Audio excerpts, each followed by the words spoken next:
Hey there folks, hope you're well. So a student of mine emailed me today with a link to a song. The song is Talk to Me by Cavetown, and their question to me was, how have they managed to achieve that sound at the start of the song? The whole song sounds like it's playing from an old radio 2 rooms away. And so I thought I'd just have a little look at it and see if we can recreate it in the studio here and give some answers to them. First, let's have a listen to the song.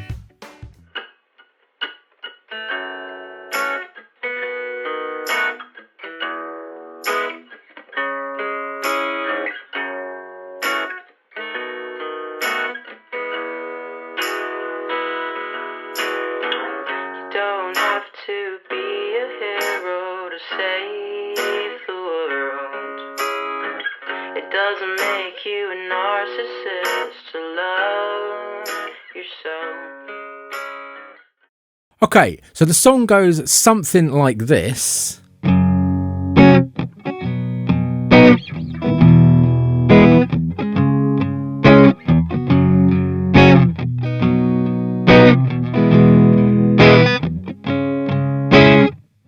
So that's the chords. Let's see if we can recreate the sonic character. Now, to my ears, there's possibly 2 ways that this is being created.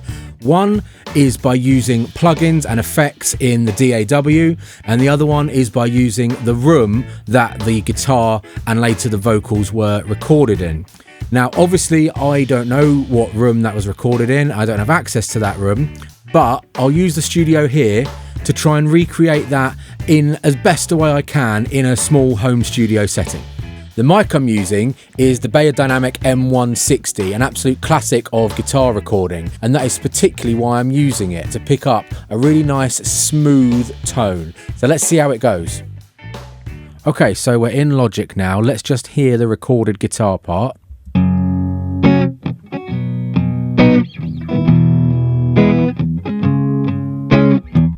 Okay, so the first thing that to my ears I can hear in the song is that the guitar has been EQ'd, if this is how they've done it. So let's launch some EQ.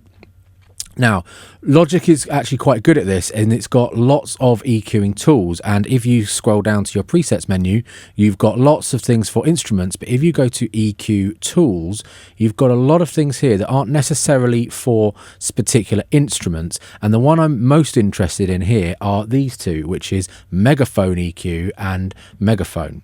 So I'm going to go with Megaphone, and you can see that instantly it has cut all the lows below 320, all the highs above 3,200. So let's hear it and see if we can tailor it a bit to sound more like the Cavetown song. Okay, so I think that there's probably a bit too much low in there, so I'm just going to bring that up ever so slightly. And I think that there's actually not enough highs, so I'm going to raise that to be at about 5. That sounds good. That sounds more like we're getting more of the guitar in there. There's also a couple of peaks here, which I'm going to move around and have a listen to see if we can enhance some of that lower mid of the guitar. Okay, that's quite a nice biting point there. And the same with this peak here. Okay, I think that's actually bringing in too much, so I'm going to duck that out a little bit. And I'm going to A-B it.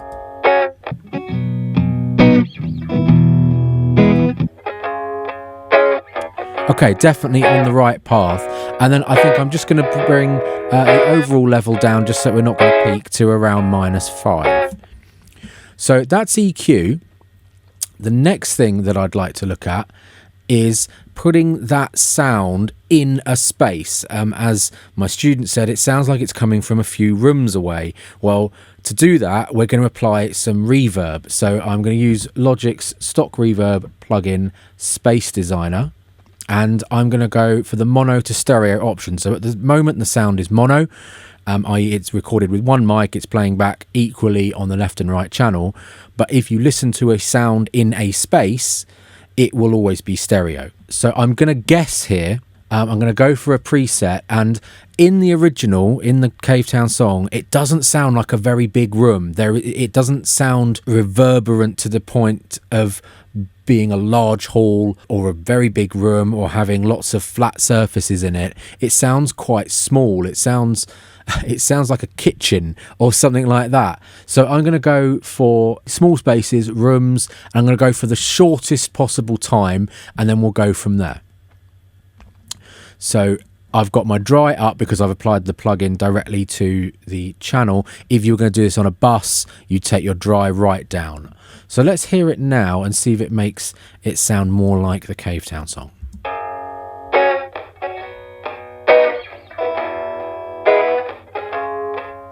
Okay, that's definitely sounding much more in the zone of where we want it.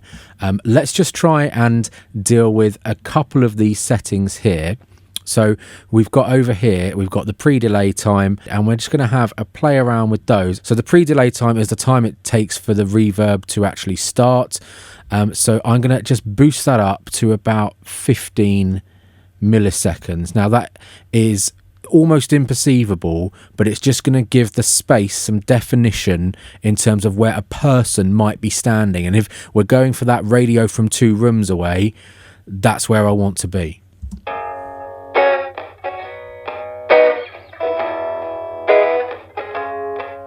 Okay, that's good.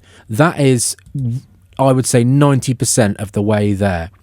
Okay, the last thing I'm going to add is actually not a stock Logic plugin, but it is a free plugin that you can download, and it's a vinyl simulator.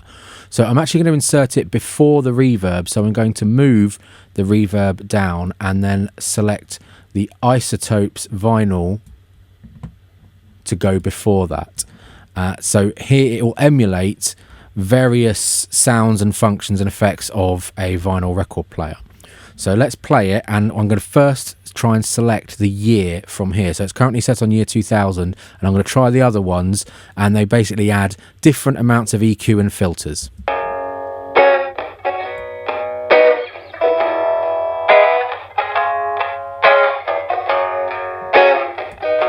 Okay, I think that 1961 is the one we want.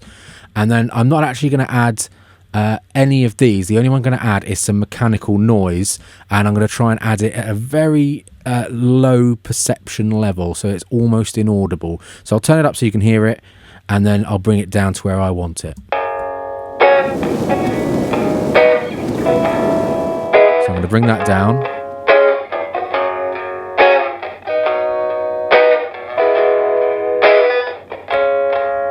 Okay, that's perfect. And the last thing I'm going to do is I'm just going to flick it into mono here. Okay, so let's just have a little listen with everything on it. So we had our EQ, our reverb, and the Isotopes vinyl emulator, which is a free plugin.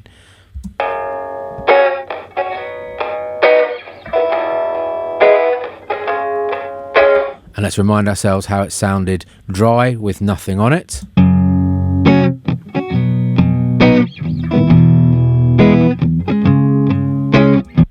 And with all the effects again.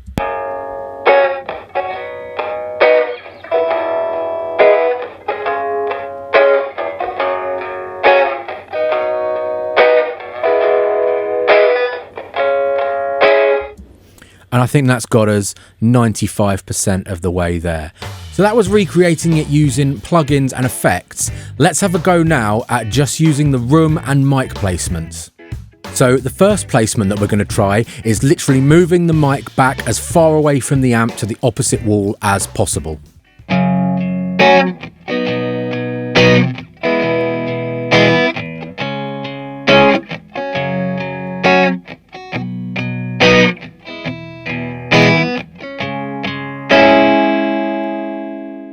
The second position of the mic that I'm going to try is the same as the first, but facing completely 180 degrees away from the amp.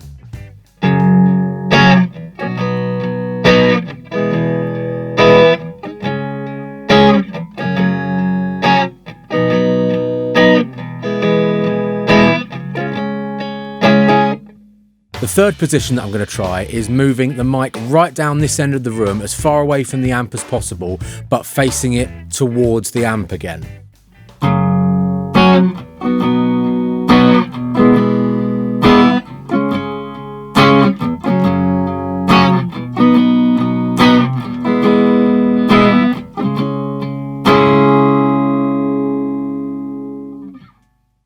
So some interesting sounds there from moving the mic around the room, but what would happen if we mixed those two approaches and applied the same processing to the different mic placements? Let's hear that now, and then you can make your own mind up.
Well, there we go, folks. I hope that was useful and a bit of fun. If you've got any questions, please get in touch. And if you've got anything else you want me to make a video on, please let me know. Other than that, take care.